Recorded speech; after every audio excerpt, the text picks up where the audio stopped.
Hey, deserving listeners, 90 Day Fiancé bears all on Discovery Plus. My name is Dr. Kirk Honda. I'm a therapist and a professor. Let's see if anything of interest comes out of my face as I watch. What was your guys' opinion about, me meeting an American girl online? My first thought was, when you say online, I say, oh my God, can't wait. Jesse, she is not on the same league as you are. Yeah, okay, so another, it's interesting. This is, okay. I am reacting to the Pillow Talk people who are reacting to old clips of Darcey and Jesse while Jesse watches them. And then so there's 4 levels. This is like the Bo Burnham reaction to a reaction thing. But I'm reminded of his parents, which, it was nothing too notable. But then I think it's a stepdad. The fella there is saying that Darcey is below him. I don't know. So, one, that's a very weird thing to say. I mean, just imagine. Especially, I wouldn't be surprised if some people think that, right? They're looking at their son and they're thinking, I think he could do better. That's not a great thing to think, but I could see people thinking, but to say it in front of her is notable. What does that say? I don't know. What does it say about Jesse's development, the way he was raised? I don't know, but it is notable. All right, so you got the steak and I'll do the rice? Yes, let's do it then. Perfect. Oh, this is the whole cut on the bias thing. Ooh, that's a nice steak. It's a big one. Oh yeah, the steak scene. I remember this. If you cut it like on the bias, it stays juicy. I'm just helping you. We're doing this together, right? So if you cut it on a bias at a slant, it saves the juice. So it's interesting to revisit this scene. And of course, I know where it ends up. And of course, for Darcey, she's making a meal for her kids. And Jesse, it would make sense if he would detect, I need to follow her lead because her daughters are coming over. And certainly I would like to do things my way because I like to cut the steak in a certain way. But, she knows her daughters. And even though I might think that Darcey's wrong right now, I need to think about the bigger picture. I need to be differentiated and say, well, I'll just do what she says because what's the big deal? If this is how she makes her steaks for her kids, then whatever, right? Like it's I'm not going to die on this hill. Why would I care? And instead, so I'll say that Darcey's being a little micromanaging. It's certainly possible for Jesse to, cut the, and who knows what was happening even before this. Maybe she was being a little micromanaging before this happened, and he was getting mounting anger or distress about that, hurt about that. And how could he have dealt with this? Well, he could have been like, okay, so I'll do it your way. For the record, I don't think this is the way to do it. And for the record, I don't like you micromanage me. I like to kind of, you do your part, I'll do my part, and just trust me, I know what I'm doing. Now, that's what he could have said, but that's not what he says. So let's watch. I've worked in restaurants, so okay. I'm done. Cut the steak on the bias.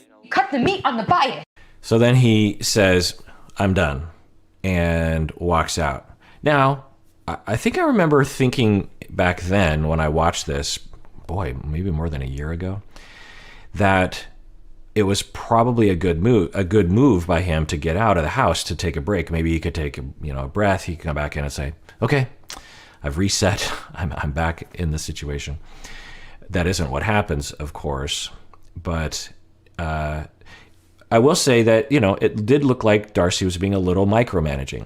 If you've ever been the recipient of micromanaging, it's annoying. It's like backseat driving. It's one version of micromanaging. And it just makes you feel like you're a child and that the person doesn't think you're good at anything. And you end up getting up in your head because everything you do, you're always thinking, are they going to micromanage me right now? Are they going to comment? And, it's like someone's always watching you and scrutinizing everything you're doing and just making sort of arbitrary judgments about what you're doing. It can be very upsetting and intimidating and bothersome. And so it sounds like it looks like she was doing a little bit of that. It wasn't that bad. She's just saying, just do this.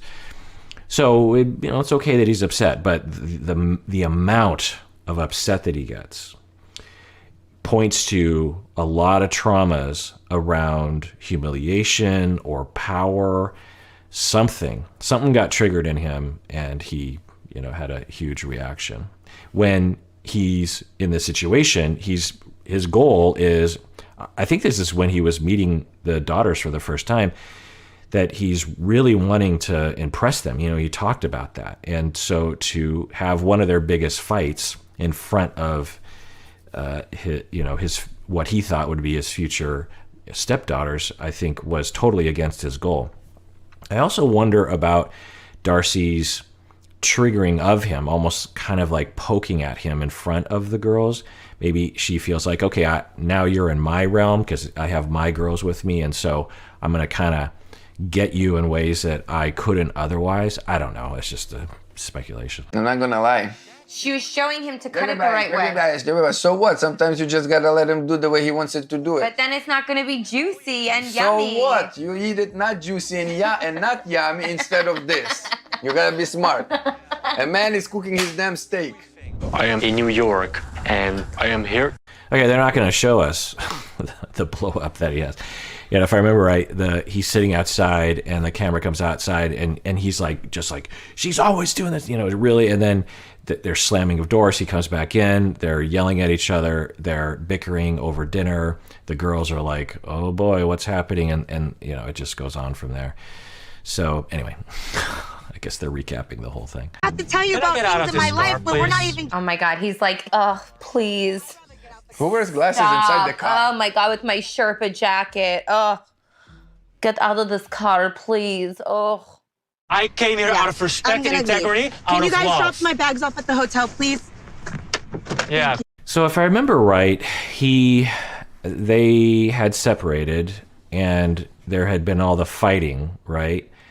And then toward the end of the season, he met her in New York to talk about something, and when he arrived, he said, I want to break up. I think that's what's happening. I think she is hurt by that naturally, and they're bickering about, there's sort of accusations happening post him breaking up with her, I think.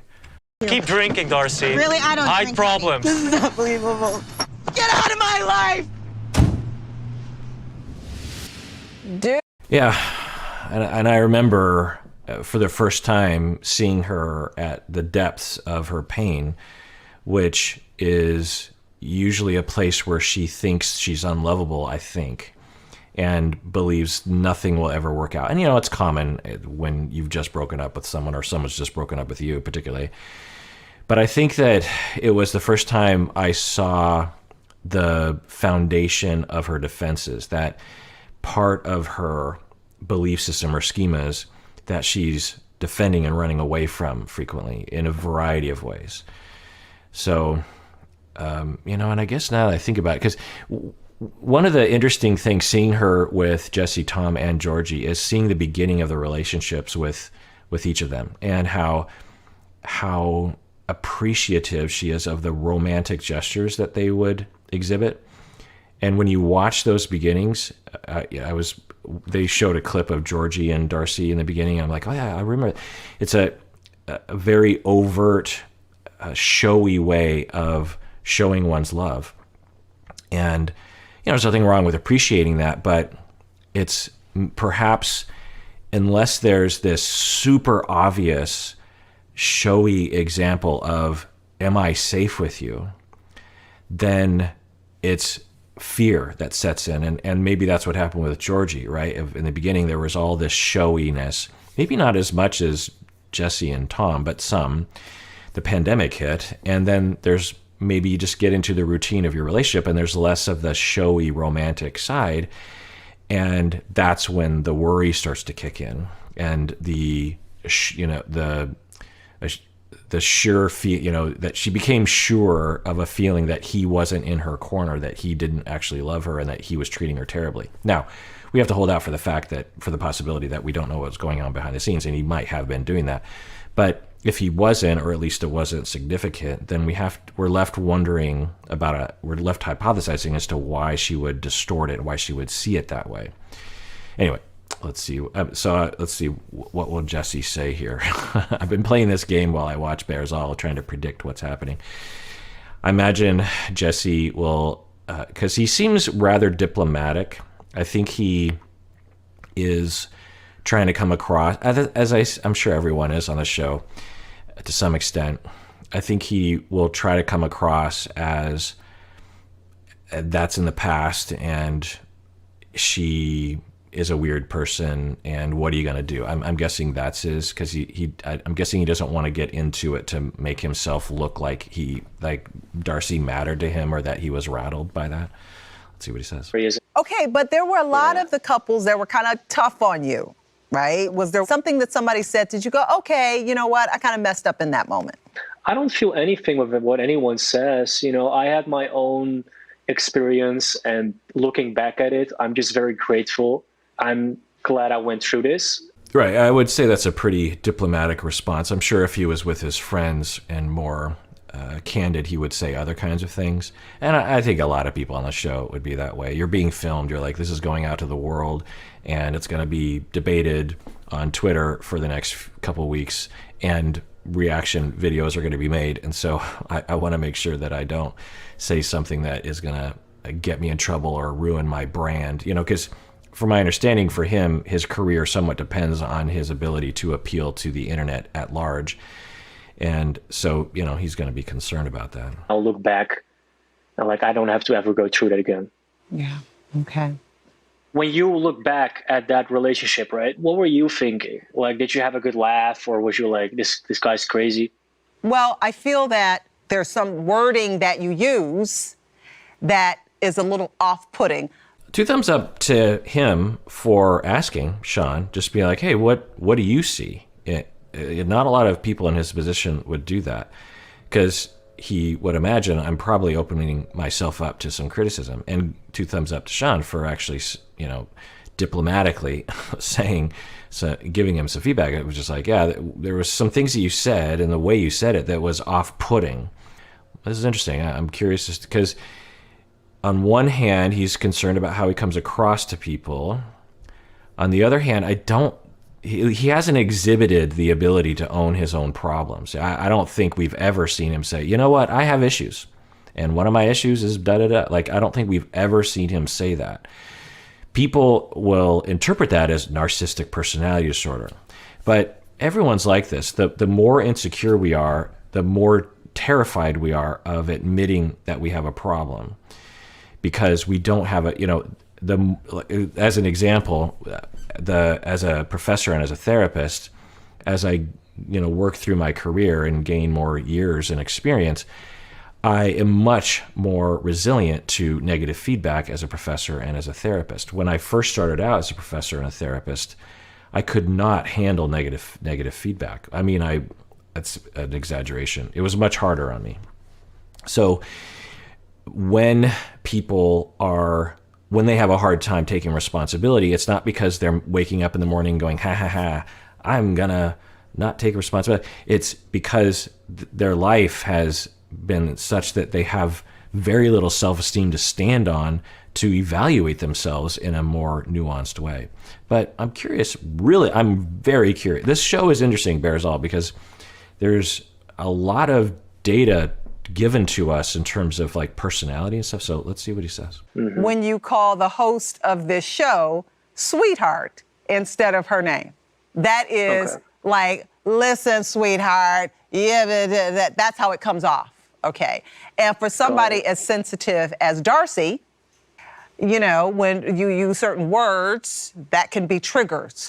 Interesting. So she's giving the feedback of the way you word things and the tone you have. It triggers people. Essentially, it's belittling. That's the vibe that I'm getting from her. I would say that she's probably pulling a little bit of a punch here.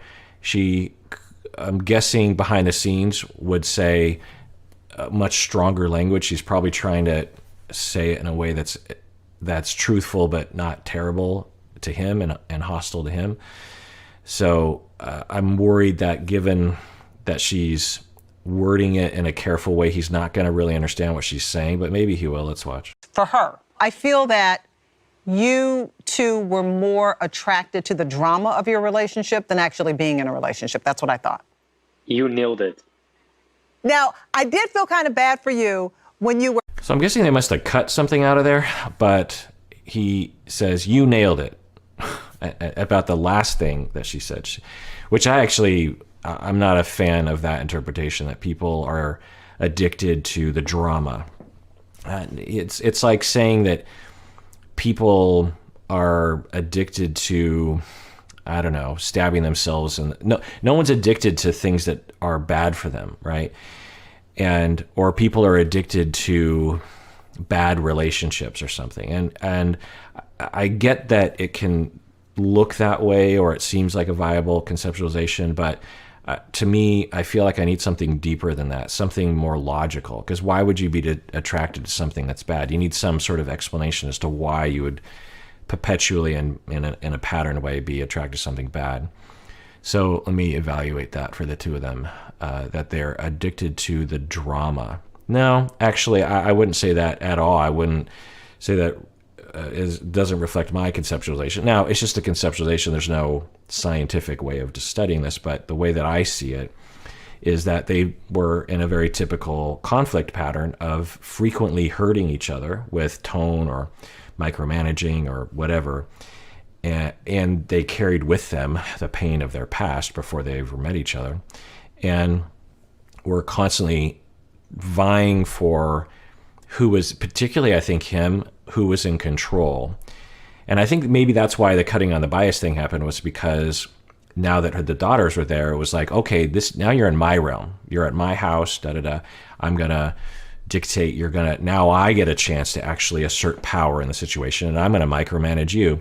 And that did not go over well with him. So I think for him, his self-esteem is such that, this is total speculation, I'd have to ask him if this makes any sense, that because of his past, he feels powerless frequently and feels maybe rejectable or humiliatable or something. And in order to make sure that those things never happen to him, he spends a lot of time making sure that he is on top and he is the one who is garnering the compliments or whatever. And so a lot of effort is making sure that he is above everyone else and in control, and other people are the stupid one. He's not the stupid one. That seems like a pretty big theme. And I wouldn't say that he was addicted to the drama. But anyway, so she said a lot of things, and I wish they would have showed us his full response, because I think they just showed us a little bit. She said, you belittle people, and I think you were addicted to drama. And he's like, yep, you nailed it. I have a hard time believing that he's like, yep, you nailed it. I belittle people. I don't imagine that he would say that. If he was saying that, that'd be interesting to me. But let's rewind it, because just see how this show, there are things so I don't know why, but I'm interested in sort of getting to know these people. And I'm not trying to diagnose them. I'm not diagnosing them, but I am trying to get to know them, understand them, because I don't know, I guess it's just a thing that I do. And I feel safer, or I don't know. It's sort of like when you on YouTube, you see these like oddly satisfying videos where someone's like cutting something or they're making something and there's an organization to it. When I am looking at someone like Jesse, I'm always, I feel a little bit of distress until I have a good conceptualization of someone. And I'm always skeptical of my conceptualizations, especially based on little information. And so when I see a moment where we're like, ooh, we're going to get another puzzle piece right now, we're going to be able to place that into our puzzle, and the show just edited it in a way that we didn't get it. So let's rewind that and watch it. You two were more attracted to the drama of your relationship than actually being in a relationship. That's what I thought. You nailed it. Now, I did feel kind of bad for you when you were cutting the steak. I'll give that one to you, Jesse. Like I think Andre said it, let a man cut a steak. Yeah, so no response to what Sean was saying, which I think was brilliant, which is you belittle people. What do you think about that? No response to that. No follow-up. If he did have a response, it looks like they might have cut it out, or I don't know. So we'll never know what he thinks about that, I think. All right, well, that is it for that episode. Everyone out there, please take care of yourself because you deserve it. You really, really do.